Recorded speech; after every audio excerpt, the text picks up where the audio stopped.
It's the South Carolina Good Life Podcast with your host, SC Realtors CEO Nick Kremydas. Hello, Realtors. Welcome to another edition of the Good Life Podcast, here presented by your association, the South Carolina Realtors. Today, I'm really happy to have another special guest, Chris Winston from SC Housing, to talk about a couple of important programs that are very soon to be released to the public, something that I know our Realtor members have been watching and monitoring very closely. I know our advocacy team has been pursuing legislation at the State House to make this happen, and we know it's on its way to the governor's desk, and we'll talk about that in a few minutes. But first, Chris, why don't you introduce yourself and tell us a little bit about SC Housing and what your role is there. Absolutely. First of all, thanks for having me on. I really appreciate the opportunity to share the work of the Housing Association and support you guys and the great work that you're doing communicating to real estate agents across the state.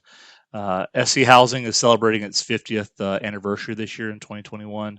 We're really excited about finding opportunities to provide safe, decent, affordable housing to all South Carolinians. Through a number of programs that we have. Most of our programs divide up into one of three areas. One of those is in the multifamily housing area, apartments, where we work with federal tax credits to help private developers and sometimes governments and nonprofit associations build housing to help low-income residents of South Carolina find affordable housing. We're also the Section 8 voucher administrator for 7 counties in South Carolina. Most of South Carolina is taken care of by local housing authorities in many of our counties, but we do support that work and administer that for 7 counties. And then our home ownership area provides opportunities for a lot of families, often to move into single-family homes for the first time. First-time home buyers or people who haven't been a homeowner in a long time through a variety of fixed rate, low interest loans, down payment assistance, and many times home buyer education information. So we try to support kind of a full spectrum of people looking for homes from very, very low income up to people who are making close to the average for their area and help them find affordable housing opportunities in their county and wherever they want to live. So my role is as I'm the agency spokesman. I'm officially the media market engagement manager, but basically just a spokesman for the agency and try to help get the word out through opportunities like this as much as I can. Well, thank you, Chris. I know in the past we've promoted and shared programs like the Palmetto Heroes program, which has helped provide down payment assistance to frontline responders, teachers, policemen, are the workforce housing that's so desperately needed in so many parts of our state. And that assistance literally makes people's dreams come true. It is a crisis in the making right now, where we have so many communities where our working class families can't live close to where they work, and it just creates infrastructure issues. It creates livability issues, and the work that y'all do through SC Housing is life changing. And we appreciate all that you guys have been able to put together. We appreciate that. I know maybe this isn't ready for you to talk about. We're in the middle of Palmetto Heroes right now. It comes around once a year, and we just launched a program 2 weeks ago. We've had tremendous response already from those frontline employees, like you said, stepping up this year. We've committed to providing $12,000 in down payment assistance to families who are in that situation. So, and this year, based on our 50th anniversary, we've committed $50 million to be part of that financing program to help folks move into those homes. So people get very excited about it. We're excited about it. And it's a great program. So thanks for mentioning it. If only we had more homes to sell. The market is so crazy right now, and inventory being as tight as it is it's resulted in prices escalating across the board, and this financial assistance for those families and those individuals is going to be a real game changer. So thank you for continuing that. How long do you think the $50 million will last? I know these programs have short windows because they're so popular. They do, and really it's going to come down this year, I think, to inventory. Like you said, I think the interest is there. And within the first 2 weeks, I think you saw, more than 10% of those funds be kind of locked in with local lenders and all that. So at that rate, you're talking about something, that may be, 3 or 4 or 5 months. I think it probably won't last much beyond that if people can find the inventory in the house that they're looking for. You mentioned home prices going up. We did raise the home price limit to $300,000 across the board in every county this year because we know with the demand and with the inventory shortage, people are having a more difficult time finding homes that they can afford. So we have raised that across the state. And can you share real quick what who is eligible for the Palmetto Heroes? Absolutely. So I'll give you a partial list, and I'll encourage you please to go to schousing.com and look for the full list. But teachers, licensed medical professionals, police officers, firefighters, current active duty military, military veterans are all kind of the ones we see a lot of interest in, and we get a lot of people reaching out from those core areas. That's awesome. Thank you. We'll make sure we spread the word to our members across the state because I think that's extremely beneficial and an incredible program. And while we're on the topic, if you don't mind, obviously a lot of people think of themselves. Previously, we may have had other people included in that front line worker definition. I just want to remind folks, if you don't see your occupation listed in that list for Palmetto Heroes, make sure we have other programs that have $7,000, $8,000 in down payment assistance. So don't think just because you're not eligible for Palmetto Heroes this year, there aren't programs available to you. Oh, that's awesome. Great information. We'll make sure we include links to the website and make sure that our members have easy access to that information. Thank you so much. Speaking of mortgage programs, we were talking off air just a little while ago about a recent announcement from the Treasury and additional monies that are coming from the latest CARES Act for mortgage assistance. I know it's a little early in that process, but can you give us any insights what that might look like? Yeah, like you said, early. So this is the part of the program where I might get myself in trouble. So be wary for this. But we'll put a disclaimer, please. Chris Winston speaks on behalf of himself and no one else. But no, I think the information we got from the Treasury this week suggests that there is probably approximately about $140 million available for South Carolina to take advantage of for mortgage assistance. Obviously, there's other funds coming for rental assistance. So that amount of money, and South Carolina has to request that money to pull into the state, and then has to be determined how those funds would be distributed. SC Housing has handled that previously in rental and mortgage assistance to this point, but it doesn't mean future results will be the same. But as of this point, we're beginning stages. We're having conversations around what that might look like. Obviously, SC Housing administered the hardest hit fund, SC Help, back 10, 12, 13 years ago. And we have a lot of experience in working with programs like this. So if we get tasked with helping out this time, we are ready to do so. That's awesome. We, for the realtors listening in, our advocacy staff have reached out to the governor's office because the Treasury has some basic strings attached to the money. You've got to actually ask for it in order for your state to get it.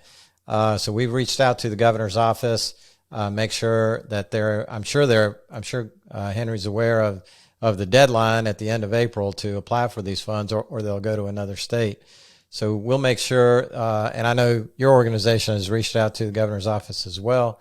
We'll make sure that we don't leave this money on the table for those families that have been affected by COVID that need this mortgage assistance. This will be another great resource to help those during a time of need. You mentioned briefly rental assistance, which is kind of the heart of what I wanted to talk about today. I know you've done, is it 2 rounds of the SC State program so far? So we did one last summer, which was we partnered with SC Thrive organization, and that was $5 million that we took out of our own emergency savings, basically at the housing authority, to put aside for rental assistance. We ran that program through the summer and beginning of the fall. and then money that came through last year's CARES Act, $25 million. The SC Stay program we launched in February. We had more than 7,000 applications for that in the first 6 days that was open.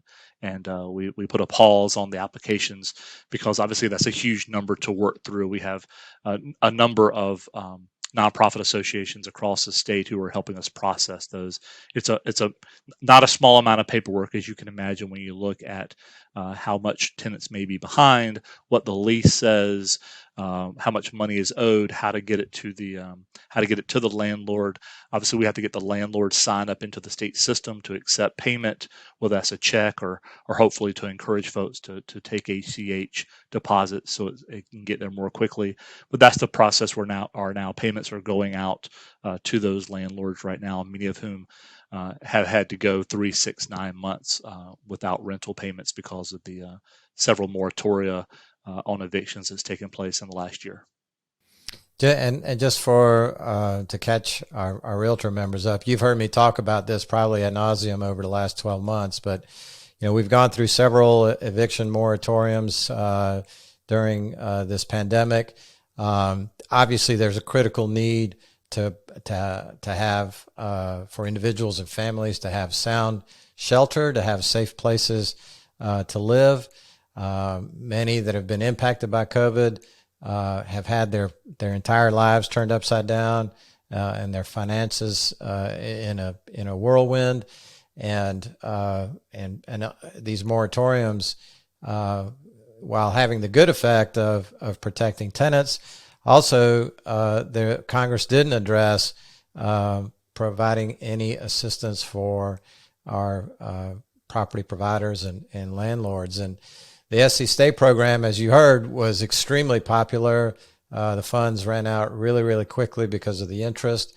But as our realtors know, Congress passed an additional round of funding for rental assistance that provides a significantly larger amount of money. I don't know the legislation that has been pending should be on the governor's desk this week for his signature if he hasn't signed it already. So there's another $271 million, I believe, that's been allocated, with the rest being distributed directly through the 6, I think, largest counties. Seven counties took advantage of the direct funding. I think you've seen the announcement of 6 of those programs. I think there may be one county that hasn't announced yet. And that left about 272 million, as you said, allocated to the remainder of South Carolina. So as soon as the governor's signature was on the resolution, we didn't wait, I should say, for the governor's signature to be on the resolution. We've been talking about and working on that program, and expect to have something to announce before the month is over about when that program will open, when those applications can start coming in. So how do you see that working, Chris? Will tenants or landlords or both be able to apply for those funds? And will this work very similar to the way the SC Stay program helped renters? What can you tell us? I know it hasn't been finalized yet, right. But what do you expect? We still see it right now being driven by the tenant. And we want to provide as much information to the landlords as possible to be able to help those tenants through that process. And obviously landlords will play a role because we need to confirm the lease. We need to confirm the agreement between the tenant and the landlord. We want to make sure it's the landlord who gets paid as quickly as possible. So the landlord plays a vital role in that. But the tenant's the one who needs to request it on behalf of themselves and to acknowledge that they've been impacted by COVID and the economic and health troubles that the world has had in the last 12, 14 months. What's going to be different is rather than kind of individual processing agencies across the state handling that, the legislature assigned us to work with a vendor that handled CARES Act funding through the state last year. And that vendor is used to doing huge processing of these types of applications across the country in very large municipalities and state and local governments. And so I think it'll be a little bit more streamlined because we're all going through an experienced vendor to process these applications, whereas before we needed to train folks at local nonprofits to help process those applications. So we believe that'll speed things up and make things a lot easier for tenants and landlords both. Well, once a tenant is qualified or is approved for funding, does that do those dollars go to the tenant or do they go to the landlord? How does that work? They would go directly to the landlord, and if the landlord will participate, it gets funded to them. Again, we encourage as many folks as possible to use ACH deposits to get that handled quickly.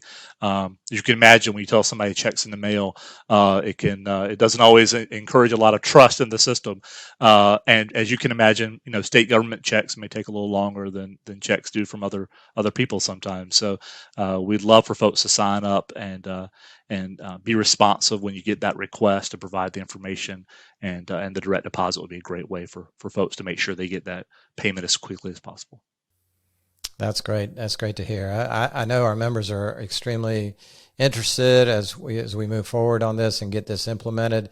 A lot of articles you read in the media paint landlords as these large corporate, conglomerates, kind of faceless entities, where the actual truth of the matter is that most landlords are individual mom and pop, working families in South Carolina that might own one or two rental units to help support them as they build equity for their retirements. And having, in our state, we all know that you need, in a typical market, you need at least 3 months of rent just to pay the property taxes.